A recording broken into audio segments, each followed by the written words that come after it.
오랫동안 많은 학자들은 세상은 무엇으로 만들어졌을까? 그런 질문을 가지고 있었습니다. 물이다, 혹은 불이다, 흙이다, 여러 가지를 주장하다가 원소를 발견했습니다. 그리고 그 원소가 깨지고 융합하는 과정을 통해서 원자폭탄을 만들었습니다.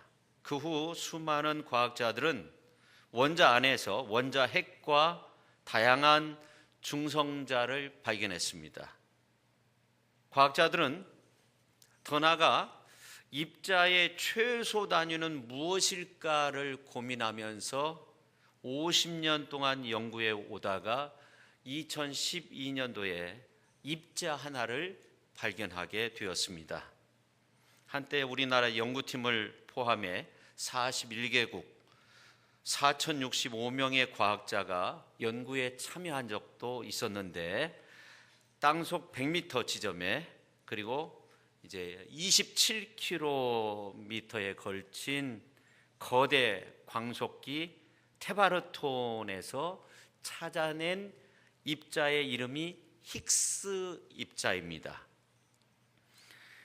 그런데 힉스 입자가 무엇인가 하면 모든 입자에 무한한 질량을 주는 기본 입자를 말합니다.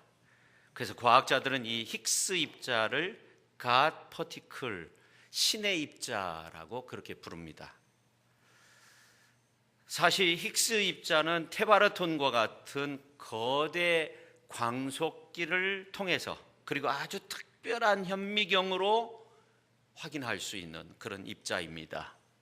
사실상 힉스 입자를 본다는 것은 어려운 일이죠.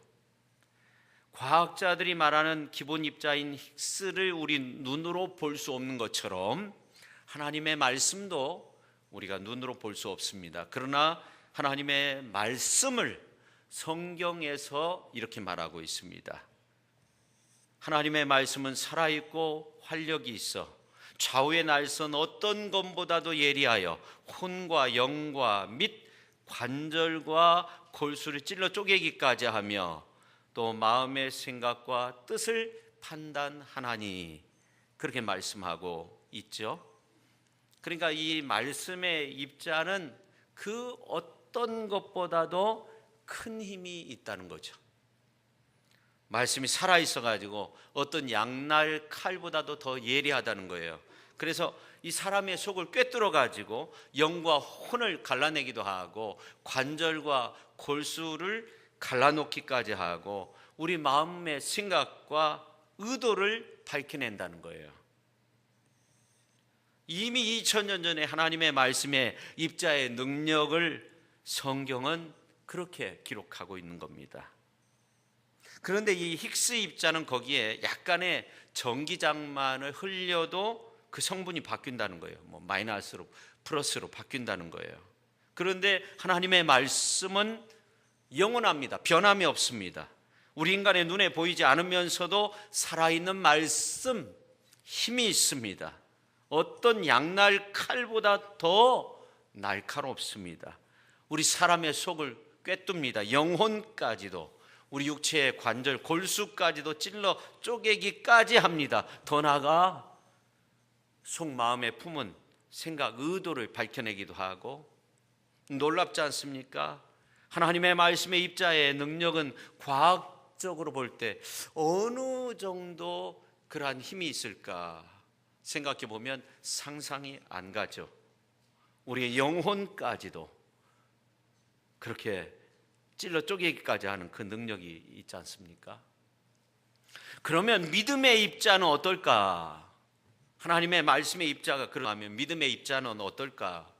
히브리서 11장 1절에 3절에 있는 말씀을 보면은 믿음은 바라는 것들의 실상이요 보이지 않는 것들의 증거니 선진들이 이로써 증거를 얻었느니라. 믿음으로 모든 세계가 하나님의 말씀으로 지어진 줄을 우리가 아나니 보이는 것은 나타난 것으로 말미암아 된 것이 아니니라. 그렇게 말씀하고 있어요. 이 3절 말씀을 이제 세번역 성경으로 보면, 현대인의 성경을 참고해서 이렇게 보면, 믿음으로 우리는 이 세상의 모든 것이 하나님의 말씀으로 창조되었으며 보이는 것이 보이지 않는 것으로 만들어졌다는 이 사실을 우리가 안다는 거예요.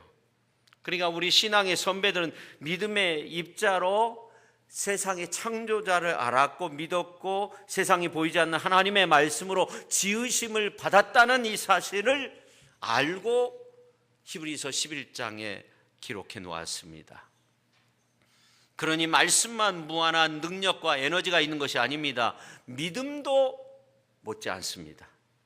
그런데 성경에 보면 주의 영광도 마찬가지예요.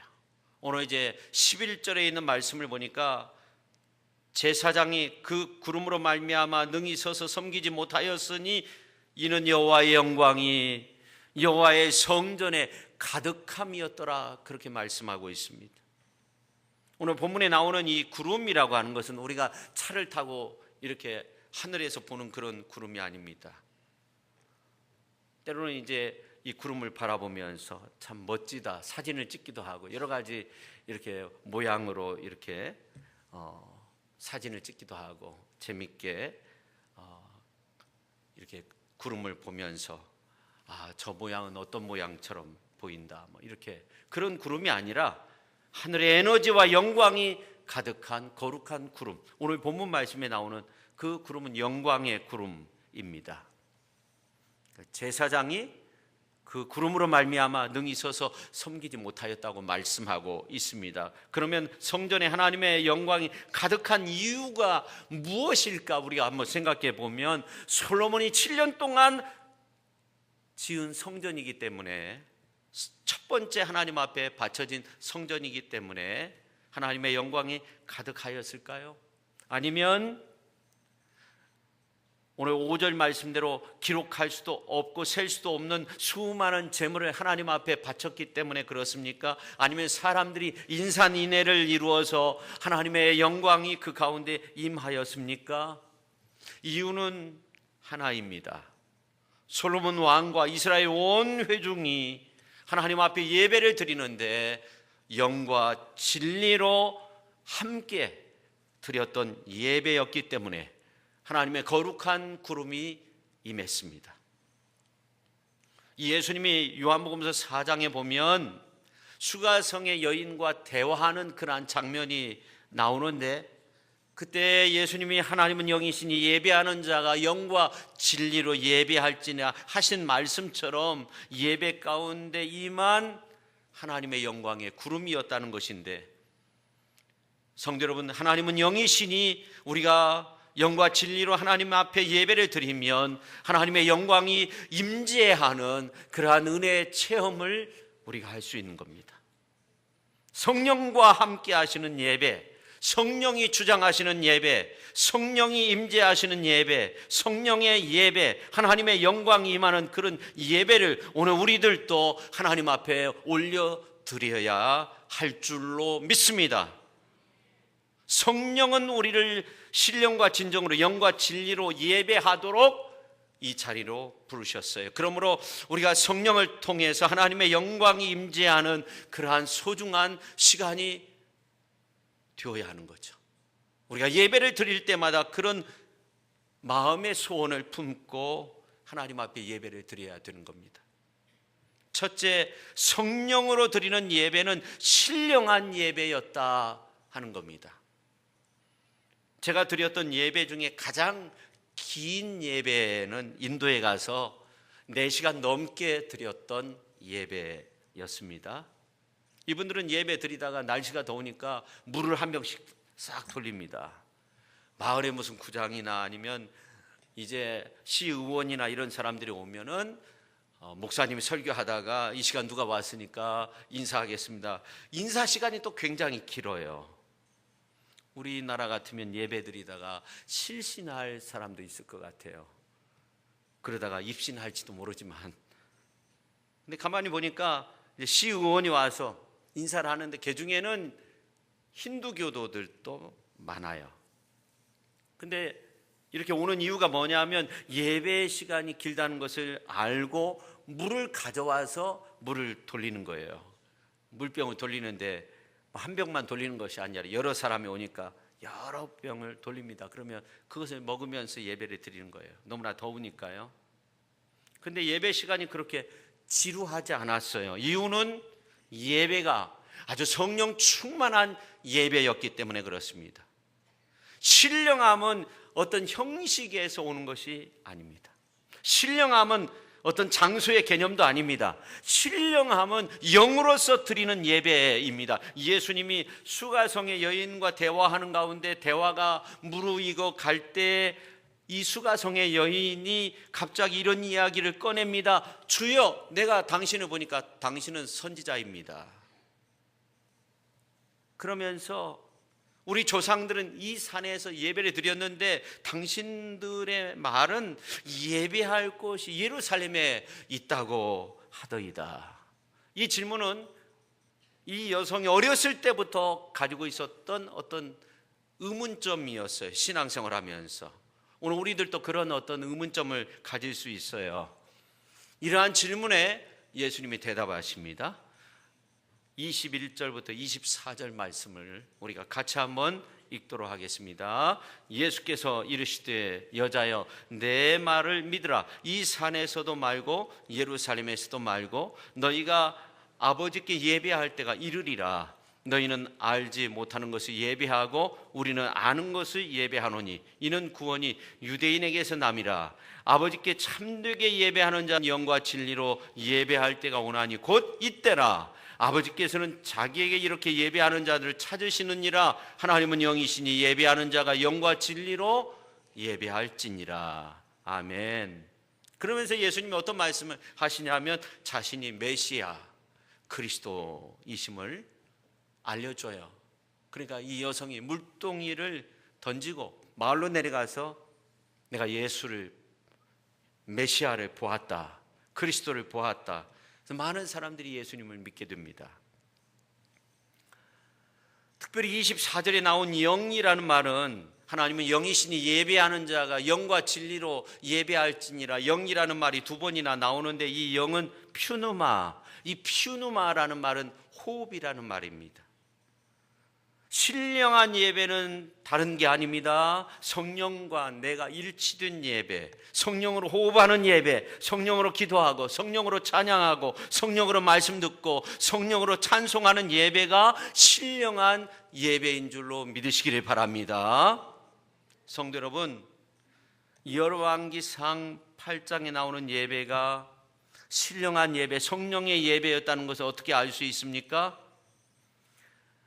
2절, 3절에 있는 말씀을 보면 좀 특별한 단어가 나옵니다. 오늘 이제 본문 말씀 그 앞부분에 보면 나오는데 이스라엘 모든 사람이 다 에다님월 곧 일곱째 달 절기에 솔로몬 왕에게 모이고 이스라엘 장로들이 다 이름에 제사장들이 궤를 매니라 그렇게 말씀하고 있어요. 여기에 아주 독특한 단어가 나오는데 일곱째 달 절기라는 말이 나옵니다.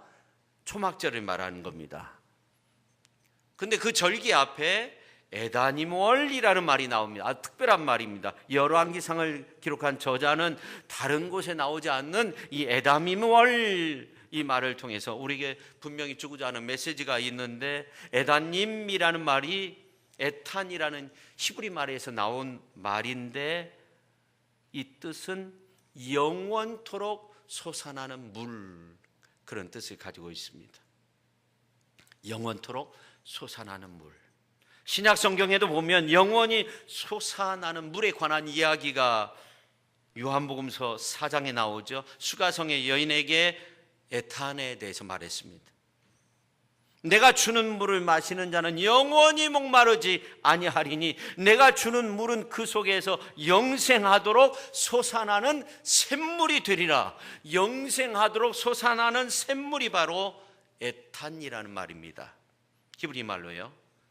그러니까 우리가 드려지는 예배가 정말 신령한 예배, 성령의 예배가 되기 위해선 어린 양 보좌로부터 흘러나오는 생명수 샘물이 흐르는 그런 예배를 통해서 오로지 예수 그리스도가 영광을 받으셔야 됩니다. 주 예수님께로부터 성령의 생수가 부어진 신령한 예배, 그게 바로 에탄의 예배입니다. 오늘 우리가 하나님 앞에 드리는 이 예배가, 오늘 이 자리가 이런 은혜의 자리가 될 수 있기를 예수님의 이름으로 축원합니다. 그래서 일찍이 이사야 선지자는 주 예수님을 통해서 얻게 될 은혜에 대해서 이렇게 말한 적이 있습니다. 이사야서 55장 1절에 3절에 있는 말씀을 보면 1절에 오라 너희 목마른 자들아 물로 나오라, 돈 없는 자도 오라, 너희는 와서 사 먹되 돈 없이 값 없이 와서 포도주와 젖을 사라. 오라 너희 목마른 자들아 물로 나오라, 물로 나오라는 거예요. 그러면서 3절에 있는 말씀을 보면 너희는 귀를 기울이고 내게로 나와 들으라, 그리하면 너희 영혼이 살리라. 내가 너희를 위하여 영원한 언약을 맺으리니 곧 다윗에게 허락한 확실한 은혜라고 그렇게 말씀하고 있어요. 목마른 자는 다 주 앞에 나오라는 거예요. 주께로부터 주시는 멈추지 않는, 계속적으로 영생하도록 솟아나는 샘물이 있다는 겁니다. 오늘 우리가 하나님 앞에 드려지는 그 예배 가운데 항상 이런 은혜가 넘쳐나기 위해서 우리는 기도해야 됩니다. 오늘 솔로몬의 성전 봉헌 예배 가운데서 특별한 단어나 강조점들을 우리가 살펴보고 있는데요, 특별히 1절, 3절, 4절, 6절에 있는 말씀을 보면 아주 특별한 강조점이 있습니다. 그 내용은 뭐냐면 우리가 1절, 3절, 4절, 6절에 있는 말씀을 보면은 언약궤를 맸다는 거예요. 언약궤를 맸다 하는 겁니다. 언약궤에 고리를 달고 고리 속에 채를 넣고 운반했다는 거예요. 그래서 그 채가 이제 꽂혀져 있는 가운데 그냥 그 상태로 지성소에 놓아두었다, 그 말씀을 하고 있는 겁니다. 여러분, 언제나 언약궤는 하나님의 말씀을 상징하잖아요. 그런데 그 언약궤 안에 무엇이 있었습니까? 그 언약궤 안에는 세 가지가 있었죠. 아론의 쌍난 지팡이가 있었고, 그 다음에 만나를 먹었던 그것을 기억하기 위해서 만나를 담아놓았던 금 항아리가 있었고, 그 다음에 모세가 넣어놓은 십계명 돌판 두 가지가 있었습니다. 그래서 이 언약궤는 언제나 하나님의 말씀을 상징하는 거예요. 저는 이러한 모습을 보면서, 오늘 이제 본문 말씀의 내용을 보면서 하나님의 임재 앞에 서 있는 우리의 모습을 생각하게 됩니다. 우리는 예배를 통해 하나님을 만날 수 있고 성령의 임재하심 가운데 하나님의 세미한 음성을 듣게 됩니다. 그렇다면 우리가 주일에 드리는 이 예배가 얼마나 소중한 자리입니까? 오늘 이 예배, 하나님 앞에 드려지는 이 예배는 하나님의 말씀이 우리 안에 꿰어지는 그러한 역할을 하는 소중한 장소예요. 하나님의 말씀이 우리의 삶에, 우리의 영혼에, 우리의 심령 깊은 곳에 꿰어지는 역할을 하는 거예요. 마치 고리를 만들어서 채를 그 이제 고리 속에 꿰어서 놓은 것처럼, 법궤를 그렇게 보관했던 것처럼, 상시 그렇게 보관했던 것처럼, 오늘 우리가 예배를 통해서 하나님의 말씀이 꿰어지는 거예요. 소중한 시간이에요. 우리 예수님이 중보의 기도를 드릴 때 이런 기도를 했습니다. 요한복음서 17장 21절 22절에 있는 말씀을 보면은 그 가운데 22절에 있는 말씀을 보면 내게 주신 영광을 내가 그들에게 주었사오니, 이 중보의 기도의 내용을 보면 하나님의 영광이 우리 주님에게로 하나로 이어집니다. 이러한 가운데 예수님이 이제 22절에서 또 기도합니다. 예수님 그 하나님의 영광이 한 사람 한 사람에게 꿰어지기를 원하셨어요. 모든 성도가 하나님의 영광 가운데 있기를 원했어요. 그래서 내게 주신 영광을 내가 그들에게 주었사오니, 그렇게 간절히 기도하고 있어요. 할렐루야. 오늘 우리가 드리는 이 예배가 주님의 영광이 임하는 영광된 예배가 될 수 있기를 예수님의 이름으로 축원합니다. 그렇습니다.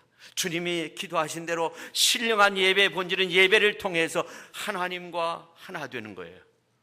하늘 영광이 성령으로 내게 부어져야 되는 것입니다. 오늘 이제 12절에 있는 말씀을 이렇게 가만히 읽어보면 캄캄한 흑암 중에 있는 인생에도 예배 중에 주님의 영광이 비추어져야 되는 거예요. 내 마음이 울적하고 내 마음이 절망 가운데 있을지라도 이 예배를 통해서 주님의 영광을 경험할 수 있어야 돼요. 어둠의 세력이 떠나가야 되는 거예요. 예배 가운데 어둠의 생각들이 다 떠나가야 돼요. 부정적인 생각, 절망의 생각, 이러한 것들이 떠나가야 돼요. 하나님의 성령에 이끌려서 오늘 이 예배 자리에 오신 모든 분들은 당연히 하나님의 영광으로 가득 차게 되어야 합니다. 할렐루야. 그런 찬양이 있잖아요. 내 눈 주의 영광을 보네, 우리 가운데 계신 주님, 그 빛난 영광 온 하늘 덮고 그 찬송 온 땅 가득해. 내 눈 주의 영광을 보네, 찬송 가운데 서신 주님, 주님의 얼굴은 온 세상 향하네, 권능의 팔을 드셨네. 주의 영광 이곳에 가득해. 우린 선에 주님과 함께 찬양하며 우리는 전진하리, 모든 열방 주 볼 때까지. 할렐루야. 우리가 드리는 이 예배 가운데 주의 영광이 부어지고 성령으로 함께 호흡하면서 찬양하고, 그리하여서 하나로 엮어지는 이 성령의 애탄 생명수를 마시오는 주님의 은혜의 보좌 앞으로 나온 우리가 주의 말씀을 통해서 우리가 생명수를 마시오는 그러한 복된 시간이 되어야 합니다. 저와 여러분에게 이런 은혜가 넘쳐날 수 있기를 예수님의 이름으로 축원합니다. 그 다음에 두 번째, 성령으로 드리는 예배는 진정한 예배라는 겁니다. 오늘 우리 현대인들이 사는 이 우리의 모습들 가운데 보면, 우리 크리스찬들의 모습에도 보면, 우리가 하나님께 드리는 예배라고 하지만 인간을 위한 것들이 많습니다. 우리가 아무리 경배하고 일천번제를 드린다 해도 뭔가 이루어지지 않으면 어떻게 생각해요? 하나님이 왜 그러시지? 이런 사람이 다 만들어 놓고, 만약 하나님의 영광에 대한 어떤 가감이 있다면 우리는 어떤 생각을 하냐면, 하나님이 왜 그러시지? 그러다 허우적거리는 인생을 살아요. 그리고 하나님은 멀리해요. 사실 하나님은 이미 하나님의 영광으로 충만하신 분이 되십니다. 그래서 하나님이 예배를 받으시는 것은 하나님을 위해서가 아니라 우리 때문에 영광을 받으시는 거예요. 주님은 영광으로 충만하신 분이십니다. 그래서 예배의 자리가 인간에게 있어서 정말 소중한 자리이구나, 이것을 맨 처음 느낀 사람 가운데 한 사람이 바로 다윗입니다. 다윗은 그 전에 누구도 생각하지 못한 아주 특별한 한 가지를 생각해 냅니다. 다윗은 맨 처음으로 하나님을 위해서 성전을 지차고 한 사람이었습니다. 다윗에게 정말로 훌륭한 점입니다. 나단 선지자를 불렀어요. 사무엘하 7장 1절과 2절에 있는 말씀을 보면, 여호와께서 주의 모든 원수를 다 무찌르사 왕으로 궁에 평안히 살게 하신 때에 왕이 선지자 나단에게 이르되, 볼지어다 나는 백향목 궁에 살거늘 하나님의 궤는 휘장 가운데 있도다. 만약 다윗이 맨날 전쟁터에 나가서 싸움하고 여기에 정신이 팔려 있었다고 하면 하나님에 대한 걱정을 하지 않았을 거예요. 성전을 지을까 이런 생각하지 못했을 거예요. 근데 하나님께서 원수를 다 물리쳐 주셨어요. 아주 평안했어요. 그렇게 환난 가운데 있었던 다윗이 하나님께서 원수들을 다 물리치니까 아주 평안했어요. 저는 이런 소원을 가져요. 이 성도님들이 아주 평안하고 물질적으로도 아주 그냥 풍족하고, 그래서 아주 그냥 물질로도 거부가 나오고요, 아주 풍성한 은혜 속에서 주님의 일도 아주 넉넉하게 그렇게 잘 감당할 수 있기를 간절히 소원합니다. 다윗은 하나님의 축복으로 원수를 다 물리쳐 주셨어요. 하나님이 물리쳐 주셨어요. 왕궁에서 아주 편안하게 살았어요. 하나님의 은혜가 너무나도 컸어요. 나는 이렇게 백향목 궁에서 살고 있는데 하나님의 궤는 저 휘장 가운데 있구나. 하나님의 성전을 건축하고자 했습니다. 답은 안 된다는 거예요. 하나님이 노라고 하셨어요. 근데 다윗의 아들 솔로몬에게 허락해 주셨어요. 그러나 다윗은 자신에게 허락되지 않았지만 성전에 관한 모든 재료, 모든 것들 다 준비합니다. 식양, 또 성전 예식, 예배, 노래, 시편의 노래를 지었고 전쟁에 나가서 노획한 금과 은 이런 모든 것들을 하나님께 드렸다고 말씀하고 있어요. 사무엘하 8장 11절 12절에 있는 말씀을 보면 말씀하고 있어요. 그리고 오늘 말씀 열왕기상 8장 1절에 보면 하나님의 법궤가 머물렀던 그 장소를요, 이 다윗궁이죠. 근데 시온으로 표현합니다. 그러니까 이 시온은 어떤 지명 장소를 뛰어넘어 하나님이 거하시는 거룩한 성을 상징하는 거예요. 그래서 다윗궁이 시온성이 되었다는 것은 다윗이 얼마만큼 자기가 살고 있는 그 처소에서 하나님을 사랑하고 하나님을 찬양하면서 하나님을 의지하면서 살았는가를 보여주는 말씀이 오늘 열왕기상 8장 1절에 나오는 겁니다. 열심히 섬긴 거예요. 시편의 내용 가운데도 보면 다윗의 시 가운데 하나님이여 찬송이 시온에서 주를 기다려오며 사람이 서원을 주께 이행하리이다. 다윗은 늘 찬송하며 살면서 이제 다윗궁에서 늘 주를 기다리면서 소원을 주께 이행하겠다고 그렇게 늘 고백하면서 살았던 겁니다. 그리고 시편 18편 1절에 있는 말씀을 보면 나의 힘이신 여호와여 내가 주를 사랑한다고, 사람 중에 하나님을 향해서 내가 하나님 사랑합니다 이렇게 고백한 사람이 바로 다윗 첫 번째 사람입니다. 근데 오늘 이제 솔로몬이 그 다윗성에서 언약궤를 메어 올리고자 한 거예요. 하나님이 임재하신 성읍이라는 말입니다. 시온성으로 표현하고 있죠. 1절에. 여러분, 교회도 가정도 우리 개인의 삶도 하나님의 임재하심이 있어야 됩니다. 할렐루야. 무엇이 있어야 된다고요? 하나님의 임재하심이 있어야 됩니다. 더욱더 중요한 건 우리 예배 가운데 하나님의 임재하심이 있어야 됩니다. 하나님이 임재하심이 있는 예배는 신령과 진정의 예배입니다. 신령의 예배는 무언가에 대해서 첫 번째 우리가 살펴보았고, 진정의 예배라는 진리의 예배를 말하는 거예요. 거짓이 없는 예배. 어찌 되었든지 우리가 마음 중심으로 거짓 없이 하나님 앞에 예배를 드리는 거예요. 나는 부족하고 연약하지만 죄 많고 허물 많지만 하나님 저의 예배를 받아주세요. 중요한 것은 우리의 삶과 가정에 하나님의 임재하심, 오늘 우리 예배 가운데 하나님의 임재하심을 가능케 하는 것이 무언가 하는 겁니다. 언약궤가 있어야 됩니다. 하나님의 말씀이 있어야 됩니다.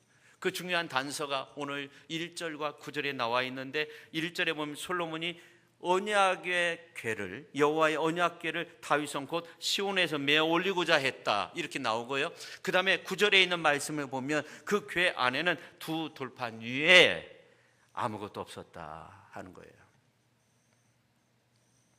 그러니까 이 다윗 성에, 백향목으로 지은 왕궁에 다윗이 살고 있는 그 성에 언약궤가 놓여져 있었던 겁니다. 그런데 그 언약궤 안에는 두 돌판만 있었어요. 만나를 담은 금 항아리요, 그리고 이제 아론의 쌍난 지팡이는 없어지고 하나님의 말씀을 의미하는 이 10계명을 기록한 돌판 두 개만 있었던 겁니다. 다른 건 사라졌어요. 잊어버린 거예요. 중요한 것은 두 돌판입니다. 여기에 대해서 어떤 큰 문제를 삼지 않아요. 금 항아리가 없어졌다고 그걸 찾아야 된다고 성경은 나와 있지 않아요. 쌍난 지팡이 없어졌다고 문제 삼지 않아요. 두 돌판이 있었다고 말씀하고 있어요. 아무리 광야의 굶주림을 멈추게 한 기적의 만나라 할지라도, 그것을 하루 이틀이 아니라 40년 동안 먹은 만나라 할지라도 예수님은 이렇게 평가합니다.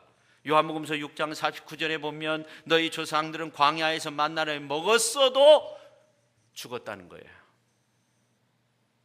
광야에서 만나를 먹어서도 죽었다는, 그게 인생입니다. 그게 이스라엘 백성들의 40년간의 광야의 삶의 모습이에요. 그러나 에클레시아, 교회, 주의 이름으로 모인 교회는 어린 양 예수 그리스도의 보좌로부터 흘러나오는 생명수 샘물을 공급받는 곳입니다. 생명의 떡을 공급받는 곳입니다. 광야 같은 세상에 아무리 지팡이에서 싹이 난들 생명나무가 아니에요. 아무리 광야에서 만나를 먹었던들 생명의 떡은 아닌 겁니다. 교회에서 하나님 앞에 예배 드릴 때 중요한 포인트는 두 돌판입니다. 하나님의 말씀, 생명의 말씀, 진리의 말씀, 은혜의 말씀, 살리는 말씀, 능력의 말씀으로 우리가 은혜 받아야 됩니다. 주의 말씀이 선포되는 곳입니다. 말씀이 예배 중심이 되는 거죠. 왜냐하면 하나님의 영광은 말씀 가운데 임하였다고 그렇게 성경은 말하고 있어요. 만나가 담아있던 항아리를 말하고 있는 것이 아니에요. 특히 우리 삶의 중심에서 하나님의 말씀이 없으면요, 안 되죠. 하나님의 말씀을 통해, 하나님의 말씀 가운데, 하나님의 말씀으로 주님의 영광이 우리 처소 가운데 이루어지게 되는 겁니다. 근데 오늘 말씀을 이렇게 살펴보면서 분명한 것이 있어요. 그것은 뭐냐면, 여러분의 가정이나 여러분이 가지고 있는 세상에 어떤 일이 일어난다고 해도 답은 바로 에클레시아, 교회라는 거예요. 왜냐하면 성경에 보니까 여호와의 영광이 구름처럼 아주 가득하게 임한 곳은 성전뿐이었습니다. 출애굽기 40장 34절 이하에 있는 말씀을 보면 모세가 활동할 그 당시에 성막 공사를 다 마치고 난 다음에 하나님의 영광이 성막 안에 가득하였다. 거룩한 구름이 가득하였다. 그렇게 말씀하고 있어요. 구름이 회막에 덮이고 여호와의 영광이 성막에 충만하며 모세가 회막에 들어갈 수 없었으니 이는 구름이 회막 위에 덮이고 여호와의 영광이 성막에 충만하였다고 그렇게 출애굽기 40장 34절 35절에서 말씀하고 있습니다. 그뿐만 아니라 이사야서 6장에 있는 말씀을 보면 우시아 왕이 죽던 해 이사야 선지자가 이제 성전에 들어갔는데 여호와의 영광이 아주 충만한 것을 느끼게 돼요. 그래서 이렇게 말합니다. 화로다, 나로 망하게 되었다. 하나님 앞에서 회개하는 거죠. 내가 하나님을 배웠다, 하나님을 보았다 하는 거예요. 에스겔서 43장 5절에 있는 말씀을 보면 에스겔 선지자가 환상 중에 여호와의 영광이 성전에 가득한 것을 보게 되었습니다. 그런데 다윗은요, 자신이 백향목으로 지은 그 왕궁, 성전보다도 더 멋지게 지은 그 왕궁에 언약궤를 40년 동안 모셨어요. 이름도 다윗성에서 시온성으로 바꿀 정도로. 근데 성경 어디에도 다윗궁에 여호와의 영광이 구름처럼 빽빽하게 임했다 그렇게 말하지 않습니다. 그렇게 찬양하면서 시를 쓰면서 그렇게 하나님의 궤와 함께 있는 것이 좋았지만 하나님의 영광이, 그 거룩한 영광이 구름과 같이 빽빽하게 임했다는 그런 말씀이 없어요. 오직 성전, 교회가 답이라는 거죠. 하나님의 영광이 임한 곳은 바로 성전이었다는 겁니다. 요한복음 1장에 있는 말씀을 보면 사도 요한이 말씀이 육신이 되어 우리 가운데 사셨던 예수님의 모습을 이렇게 표현합니다. 말씀이 육신이 되어 우리 가운데 거하시며 우리가 그의 영광을 보니 아버지의 독생자의 영광이요 은혜와 진리가 충만하더라. 아마 주님이 갈릴리를 중심으로 주의 복음을 전하실 때 주의 이름으로 모인 무리 가운데 수많은 무리를 향해서 하나님의 말씀을 선포하실 때 예수님의 그 모습을 보고 제자들이 아버지의 독생자의 영광이요 은혜와 진리가 충만하다는 것을 느꼈던 것 같아요. 교회는 주의 이름으로 모인 곳입니다. 무리입니다. 세상에서 주의 이름으로 부름받아서 모인 무리입니다. 바로 우리의 모습이 교회입니다. 구약으로 따지면 성전인 겁니다. 그런데 바로 이것이 성령 충만한 임재를 느낄 수 있는 곳이 되어야 한다는 겁니다. 우리가 드리는 예배를 통해서 우리 모두가 성전을 성전되게, 그러기 위해서 기도해야 됩니다.